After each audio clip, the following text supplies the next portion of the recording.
All right. Well, here I am with Michael Cohen. He is the founder of centerforbrain.com, and he is the author of Neurofeedback 101 on Amazon's best-selling book on Amazon, and his new book, The Mind Rewired, 25 Stories of Healing Trauma, Anxiety, and Beyond with Neurofeedback.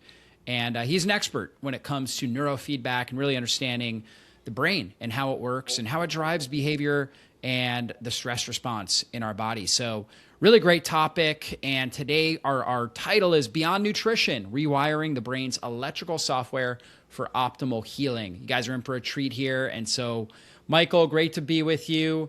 And let's start with... Nice to meet you after hearing you so many times. Yeah, and you're a fan of the show, which is wonderful. I'm a big fan of your show. Oh, great. And so let's start with your new book, In the Mind Rewired. You talk about the brain's software and why is optimizing biochemistry often not enough to stop symptoms like anxiety and brain fog? Well, you always have to be dealing with inflammation, with gut microbiome type of issues, with nutrition. I mean, that is foundational. But can you do all those things and still have anxiety? Can you do all those things and still have a sleep problem? Can you do all those things and still have ADD? I mean, yes, we know that. And we see lots of clients actually who have done a tremendous amount of nutritional work with often very good functional medicine docs or functional medicine nutritionists, and yet they're still struggling.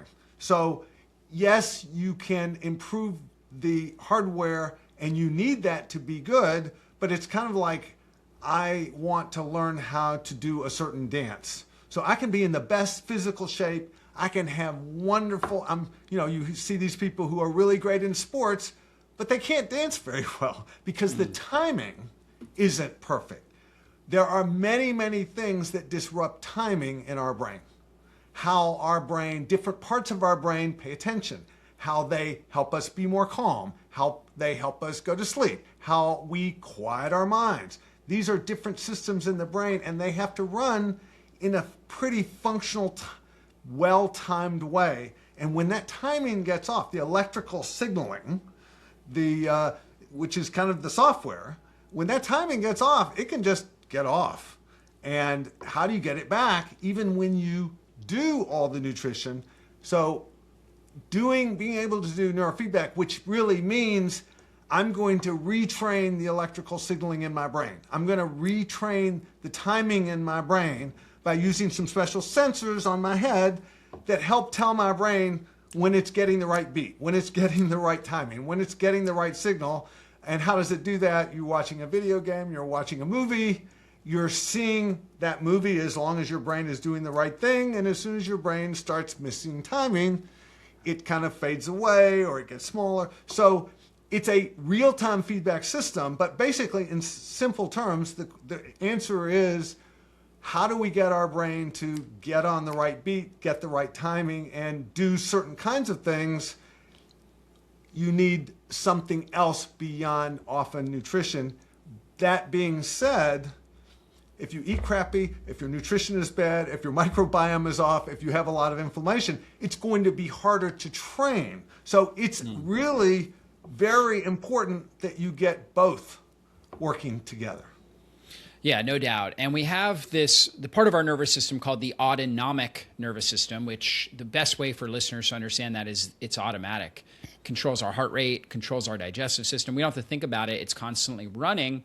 And there's two main branches to it, the sympathetic or fight or flight branch and the parasympathetic or rest and digest branch. And we need both of those. We need good sympathetic and parasympathetic tone. They're both vital to life and survival. But most people in our society are wired into more of a fight or flight, a higher sympathetic tone, lower parasympathetic tone. And, they're in this constant state of fight or flight. And how does that impact, our ability to, even if we're trying to make good, healthy choices and live a healthy lifestyle, how does that impact our ability to live and thrive?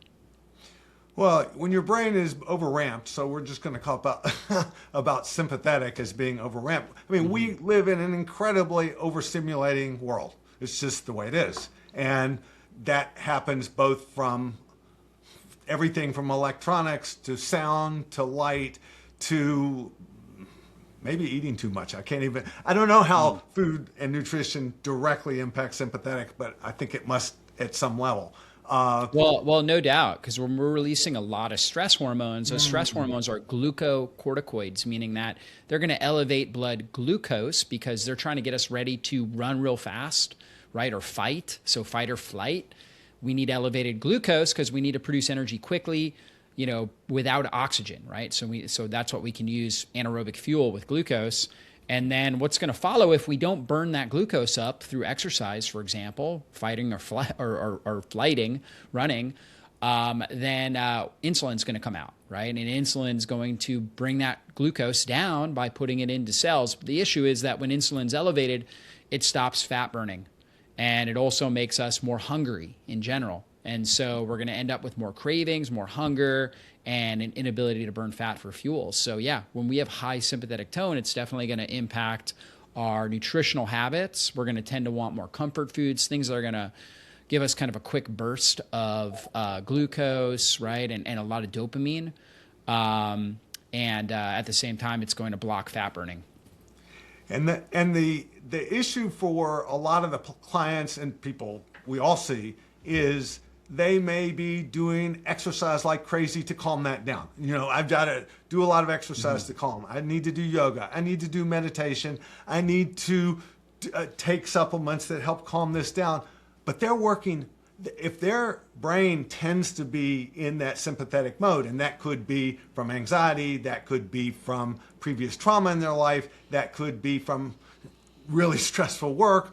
But then when they can't let that down, they're working really, really hard to be calm. They're working really, really hard to get that sympathetic down, to be able to go to sleep better, to be able to reduce the stress level. Neurofeedback is an incredible tool that helps people reset some of those circuits so that you can get your brain to go there without working so darn hard. When, I tell people all the time, you work way too hard to be calm.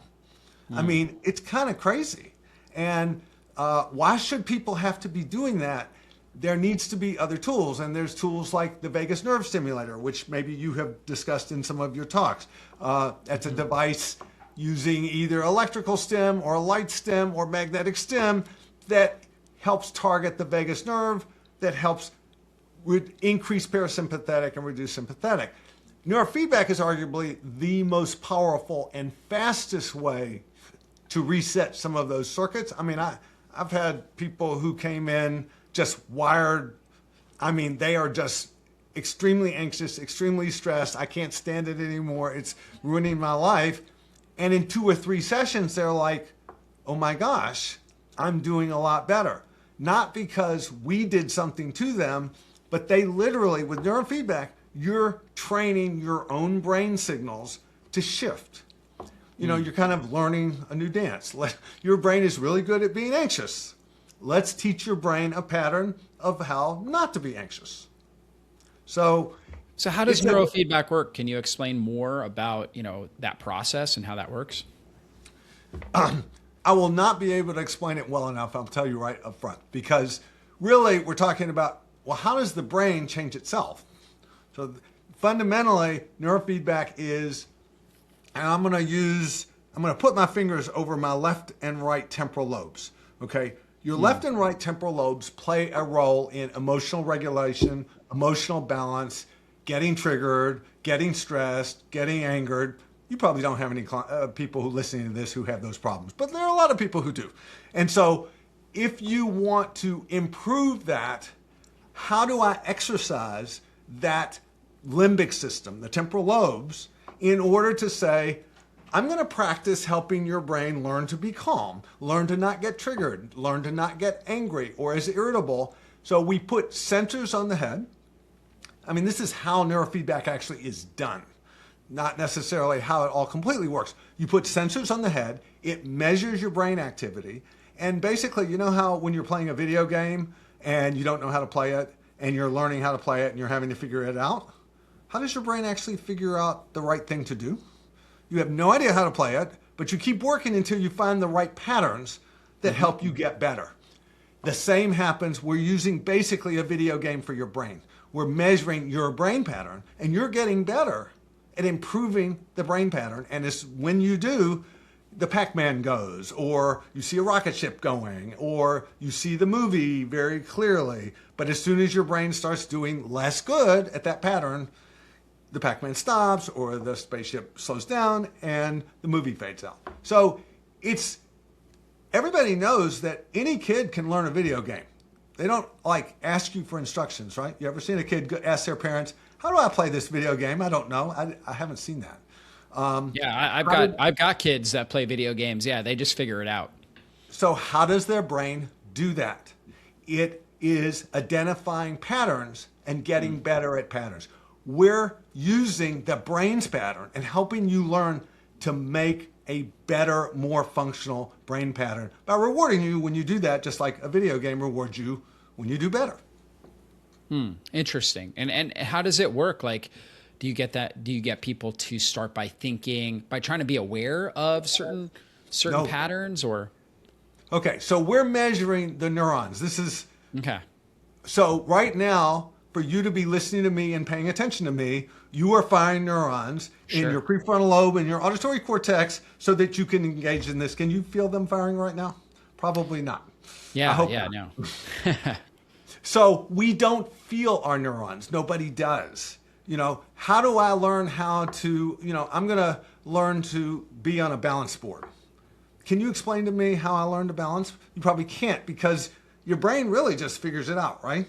Just like the video game. I can't tell you how I got better at it. I just practiced and did it. So really, fundamentally, we're just using technology to tell the brain when it's doing a better job of making a certain pattern. Now, which patterns that you measure and give feedback on, there's a lot of different ways to train the brain. So if I train you over your temporal lobes, I'm targeting a system for emotional regulation. But if I train you over what is called there's an area of your brain called your premotor cortex that's on the top of your head towards the front part, that plays a role in kind of, I hope I can say this, getting off your butt and getting things done. This is how do I engage in activity? How do I get things done? How do I be more, how do I really start a whole task?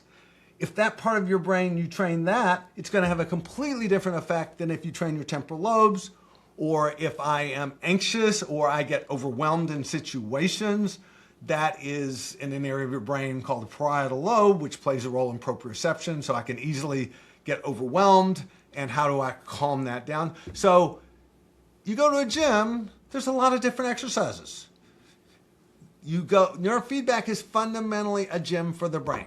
It's different. You have to have somebody who knows what they're doing to help you identify which part of the brain can I exercise to help me achieve less anxiety, better attention, improve my memory, quit having my mind race, be a better sleeper, be more emotionally balanced. All of those things are really just exercises. It's just that rather than exercising like in the gym, it's more like learning a new pattern. I am right now, I see people all the time who I interview them and I go, so it sounds like you are excellent at worrying.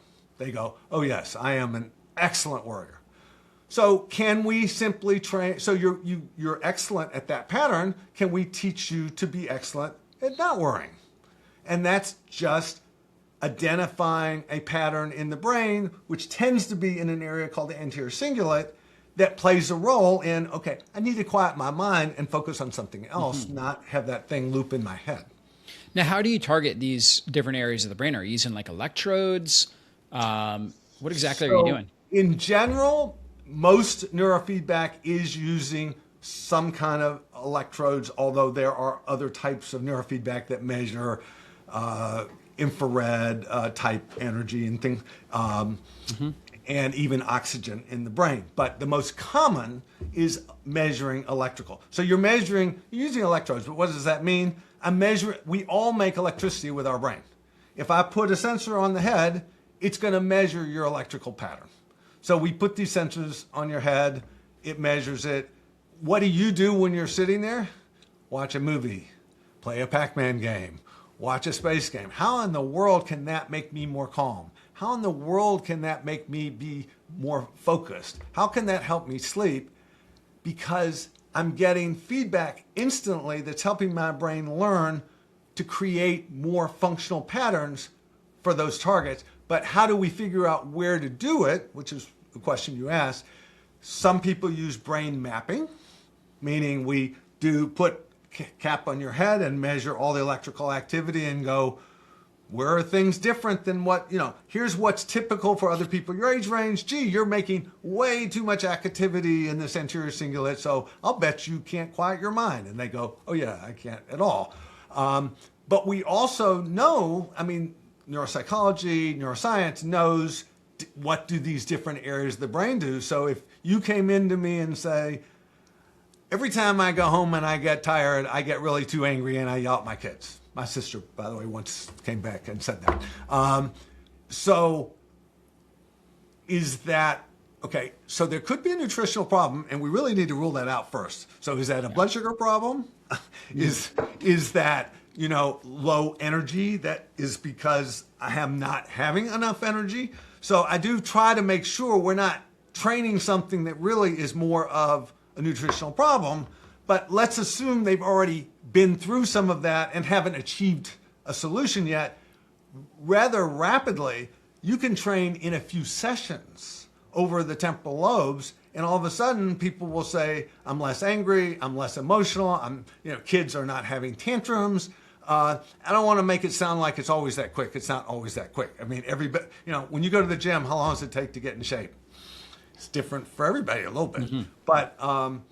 But you have the ability, because we know what different areas of the brain do. You don't always have to have a brain map.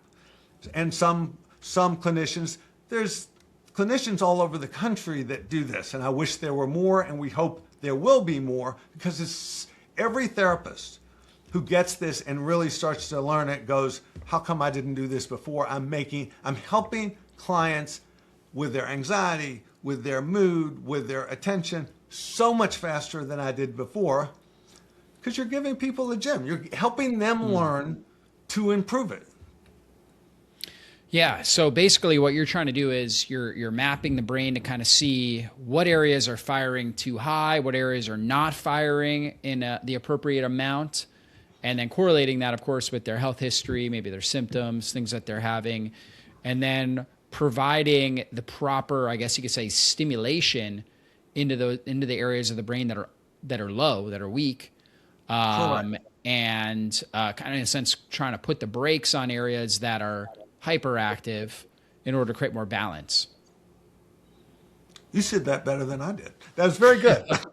That was a very good explanation, and that's a very good way, simple way to think about it. Exactly that. And it's not, the brain is incredibly complex. So yeah. I had someone who came in who said he's a lawyer. He had a new job. He has a tendency towards anxiety. He got incredibly overwhelmed by his new job, great pressure. And he kept saying to me, I need to be more focused. I'm having a hard time getting things done. You need to help me improve my motivation. So even though I had a brain map, I actually targeted those specific areas of the brain that do that. And after 2 or 3 sessions, I didn't think he wasn't reporting any progress. And so I'm like, is it possible that maybe this is just overwhelm rather than lack of focus? And so we trained an area of his brain that plays a critical role in being overwhelmed and being anxious. After 1 session, he comes back, oh, I got a whole lot done, right after that for the next 2 days. So, when you go to a doctor, do they always know exactly, even if they've done lots of tests, exactly what the problem is and what to do about it? I don't want to suggest it's just, we always know the right answer. Sometimes you have to work with people to figure it out. Just no different than clinical, functional nutrition. Sure. You are constantly adapting to how that person responds. So part of neurofeedback is having someone there who can say, well, how did your brain respond to that? And what can we do?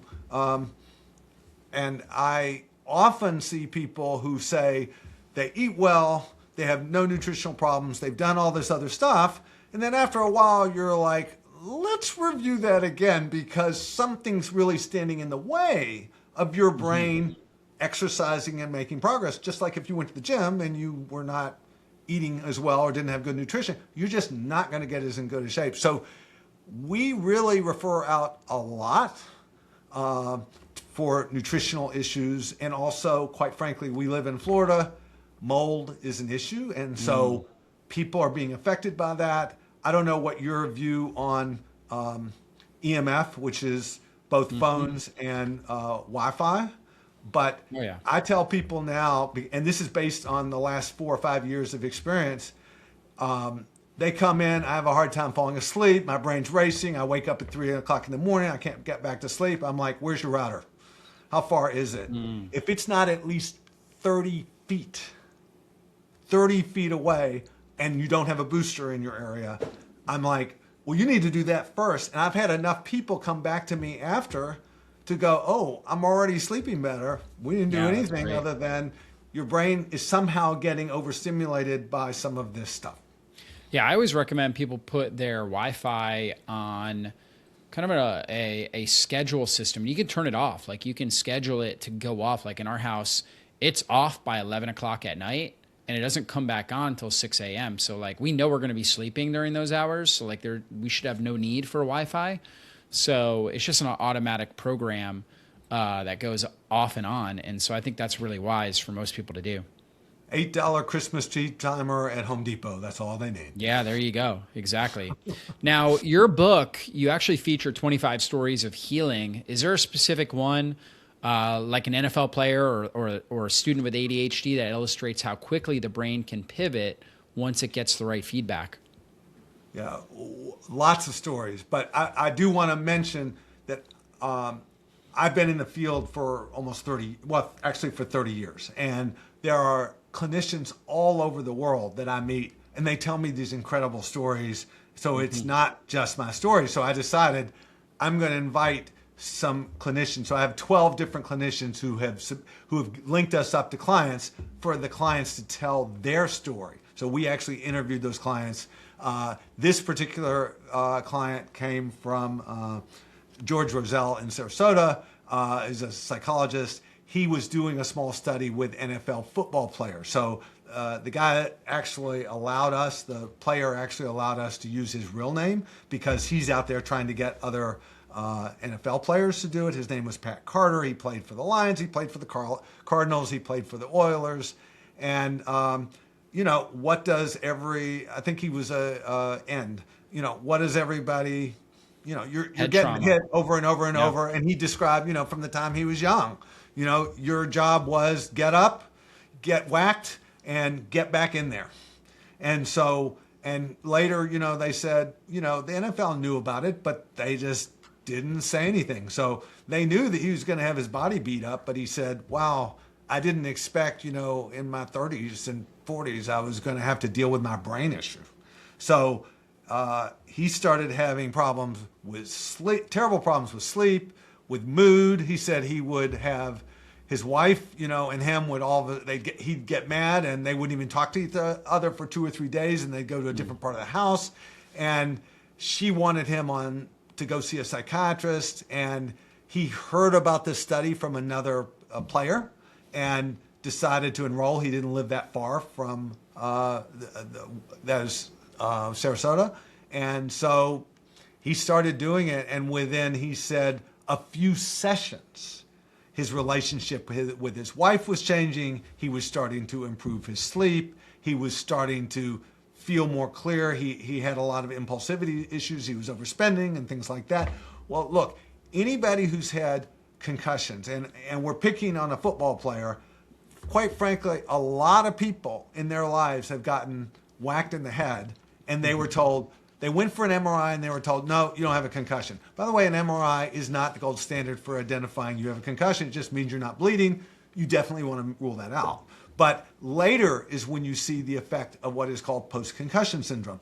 these players all have post-concussion syndrome. So they're emotional, they get excessively emotional.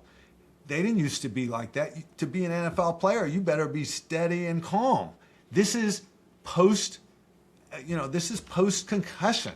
And so not just football players, but an example for anybody that's ever gotten whacked in the head. Nobody said, gee, your emotional problems, your memory problems, your attention problems are all from that thing that you did 10 years ago, 20 years ago. We see that all the time. And Pat, had a serious issue. And when he was able to see Dr. Roselle, and you can see in the book, there's a particular type, there's a variety of different types of neurofeedback. So you can sometimes get confused. Gee, there are all these different types of neurofeedback. Well, there's lots of different gym equipment. They all do similar things, but in sometimes different ways. So what you want is people who know what they're doing to help you, particularly when you're dealing with the brain. So, Pat is now, within about 15 or 20 sessions, I think, just a dramatic shift in his brain, in his life. His wife became a big advocate. He said later, once he started doing that, he had kind of stopped going for a little bit. And she's like, you got to get back down there. You're slipping. You need to do this again. And quite frankly, I do neurofeedback on myself. I'm 72, and I definitely was having memory issues about 10 or 15 years ago that my wife is like, you got to do something about your own brain. And so my brain is better now than it was definitely 12 years ago. And yeah, that's great. Now, am I doing nutritional things also? Absolutely, 100%. Well, I figured so. You're listening to this podcast, so.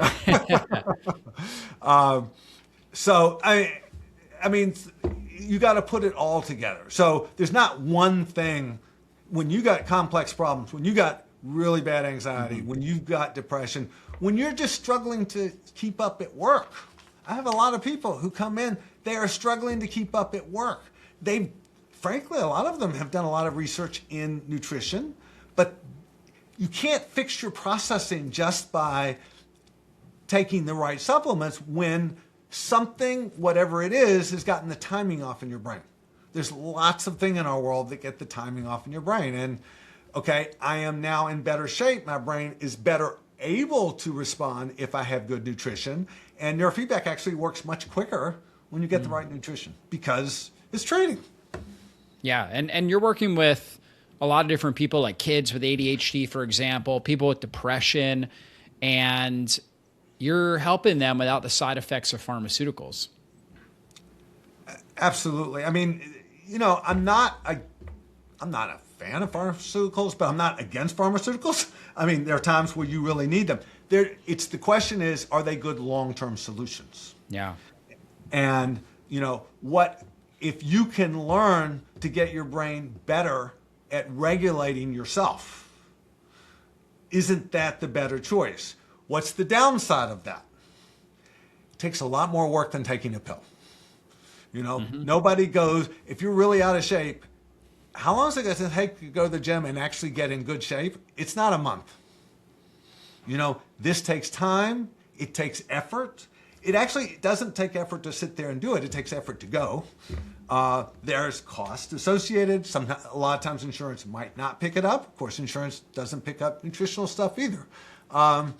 But I think that the challenge is, whether, I have to tell you a quick other story. We had an autistic boy who was 15 months or 16 months. This is in the book, but it was amazing to me. It was a client of ours, and we had seen the mom.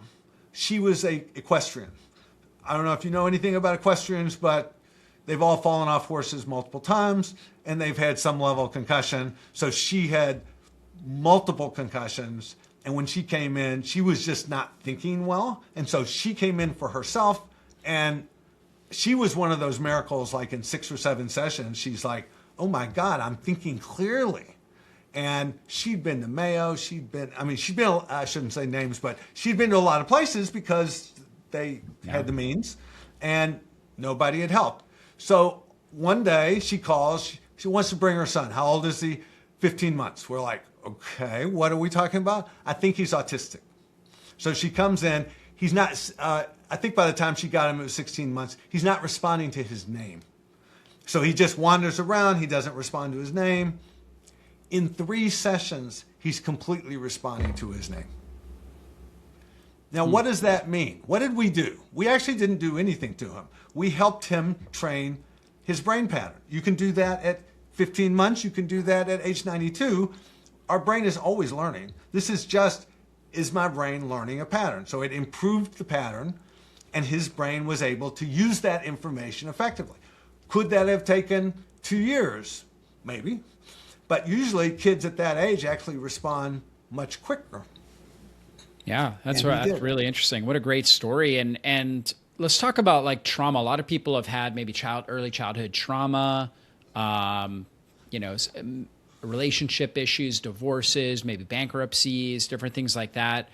And typically when they go in to see a psychologist, they're usually going through talk therapy. Obviously there could be prescriptions that are prescribed as well.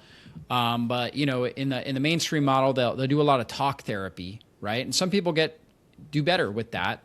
But why does that often fall short for these kind of early childhood adverse events that people have experienced? Why do they not get lasting healing with that?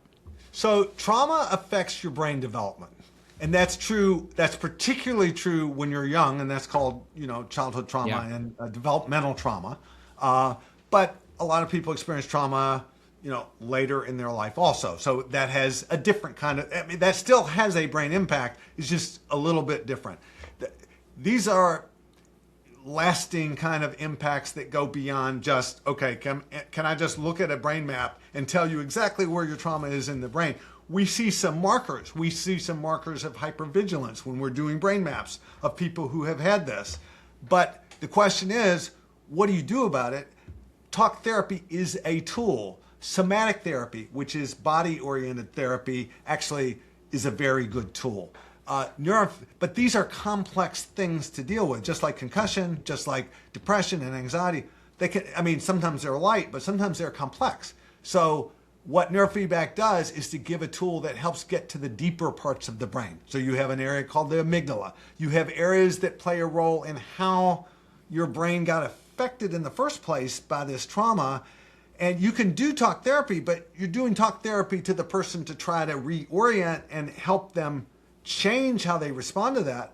You're not able to get right into the brain and say, let's help you change the timing and the wiring in that area that is most affected to help you be more calm. And to help not just be more calm, but, people have nightmares, people have, get triggered badly. There's a lot of emotional dysregulation that occurs with this. Neurofeedback is arguably one of the best tools, extra tools for trauma. So it doesn't mean you don't need talk therapy, you do. But one of the best trauma therapists that I've ever met said, she's written a book on neurofeedback and trauma and developmental trauma, Seaborn Fisher. And I asked her about what is the difference between you doing trauma therapy now with neurofeedback versus what you used to do, because she did it for years without neurofeedback. She says, what used to take me 5 years for some of these complex cases to do, I can do in a year or less. Yeah, so it's just a great foundation that you can use with talk therapy to get these kind of lasting healing results for people that are dealing with PTSD or early childhood adverse events and things like that. And addiction, we have an addiction problem. We have a sleep problem. We have a chronic sleep problem. We have a chronic anxiety problem. I don't know if do you see that? Oh, 100%. Absolutely. It's almost a pandemic of anxiety and sleep and, of course, addiction. So we need tools there's not enough good talk therapists around to deal with all these problems. And if I can provide some tools that help people get their brain under control, that helps all the other stuff work a lot better. Yeah, no doubt. And so obviously people can go out, they can buy your book, The Mind Rewired, where and you also have Neurofeedback 101, where they can learn more about neurofeedback, how it works. And it really gives them hope. You know, in the Mind Rewired, you go over 25 stories of healing trauma, anxiety, and beyond with neurofeedback. So they're going to be inspired by that. Where can people go to get neurofeedback treatments? Is there, you know, a great website where they can find practitioners? Obviously, they can go to your website to learn more, which is centerforbrain.com. Where can people find practitioners in their area, or is this something that they can do virtually? How does that work? I do, even on my website, I give some guidelines on how do you find neurofeedback providers. In the book, I give some guidelines. How do you find neurofeedback providers? Look, the reality is you got to use Google, and now AI is going to play a role. But I would say use Google to find people in your area. Make sure that when you find someone, that they actually have a lot of information about neurofeedback, not that they just list neurofeedback as one of the services. You want somebody who's really spent time learning this, using it, and you got to ask enough questions, just like you would if you were saying, I want to come to you for trauma, or I want to come to you for anxiety. What's your experience? You want to know some of that. So because there's not enough neurofeedback people, you're going to need to find people closer to where you live. But I will say we're seeing a bigger, people who are further away and there's nobody really close to them. We're doing a lot of what is called home use training, supporting people where we train them. They literally remotely. We do it, by Zoom, for example. There are a number of companies and other practices that do that. So I encourage people just to look at what resources and options are available to them so that they can have access to this. And to recognize, by the way, and we didn't get a chance to talk about that, there's a number of other tools that are emerging, and my book, provides some information about that are other really good tools to help regulate your nervous system. Neurofeedback is not the only thing. It's probably one of the strongest and best things, but it's not always available. It's not always the cheapest. So there's an emerging set of tools out there from vagus nerve. What are some of those tools? You mentioned vagus nerve stimulators, right? So there's something called audiovisual entrainment, which is basically, think of a metronome for your brain. So, but it's with light and it's with sound, and it's getting your brain to pulse around a certain healthier frequency. So it's driving, you go to a disco and you dance to the beat, right? So this is your brain. Have you heard of the BrainTap? Yeah, so BrainTap is one of those. There's another company called Mind Alive. There are some other companies coming, and they do it in different ways. So you have to kind of recognize there's more than one way to do it. Does it necessarily permanently help your brain shift? Does anything permanently help your brain shift? Neurofeedback often does, but if you're eating crappy, if you live in a moldy environment, I want to go back to that because I do mention you got to clean up your act for this stuff to really work. And these other tools, PMF, you've talked about PMF and light therapy. Well, there's some specific types for the brain that also play a role. So those are very important because PMF and light therapy affect blood flow and metabolic activity in the brain. You just need things that are a little more specialized. Well, you'll get more impact if you get things that are a little more specialized, from V-Light to a company called Neuronics that make these light helmets to, there's several PMFs, and there's a company called Neurofield that does something for very intensive pulse magnetic fields. People might go, oh, aren't transcranial magnetic stimulation, that's something a lot of psychiatrists do, isn't that magnets? Well, that's magnets like with a sledgehammer. It's hitting you with really high intensity magnetic fields, but you want your biology to shift naturally and gently and not push too hard. So we prefer actually lower level tools over a longer period of time, if that makes sense. Yeah, for sure. And it'll probably a little bit more specialized, more personalized treatment protocols. Yeah. Yeah, well, this has been a really great interview. I would recommend our listeners go out, check out your book. You got two great ones, but the new one is The Mind Rewired, 25 Stories of Healing Trauma, Anxiety, and Beyond with Neurofeedback. This is something all of us can benefit from, retraining our brain, right? All of us have had trauma. We've all had traumatic situations, whether it was in early childhood or later in life as adults. And, we need to balance the brain. And when we balance the brain, we're able to balance the sympathetic, parasympathetic nervous system. We're able to be in better control of our mind, our emotions, our behaviors. So, that's going to form better relationships. It's going to allow you to be more successful in your healthy lifestyle pursuits and have more joy, more happiness in life in general, better sleep, waking up refreshed, restored, less anxiety, less worry, and more time to spend focusing on your purpose and things that you really desire in life. So again, I would definitely recommend checking out the book, The Mind Rewired, and also Neurofeedback 101 from Michael Cohen. And check out his website, centerforbrain.com. And Michael, great interview. Any last words of inspiration here for our audience? Well, I won't give an inspiration, but I'll take off on something you said that I didn't reinforce enough. Sleep is number 1, 2, and 3. If you are not waking up restored, if you are tired during the day consistently, and I'm talking like 17-year-olds, 20-year-olds who are tired all day long, they tell you, there's a problem that needs to be addressed. Whichever way you get it, that is the most important of all. And neurofeedback is a very good tool for that, but that's complex and it requires a multi-tiered approach. So that's the one I'll tell people. Somebody who's tired during the day or wakes up and doesn't feel refreshed within a half hour.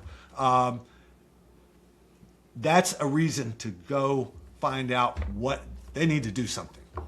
Yeah, no doubt about it. Absolutely. Well, thanks again, Michael, for this great interview. And guys, again, check out his books, Neurofeedback 101 and The Mind Rewired. You can find those on Amazon.com and also his website, centerforbrain.com. Thanks again for your time, Michael. Everybody, be blessed. Thanks, David.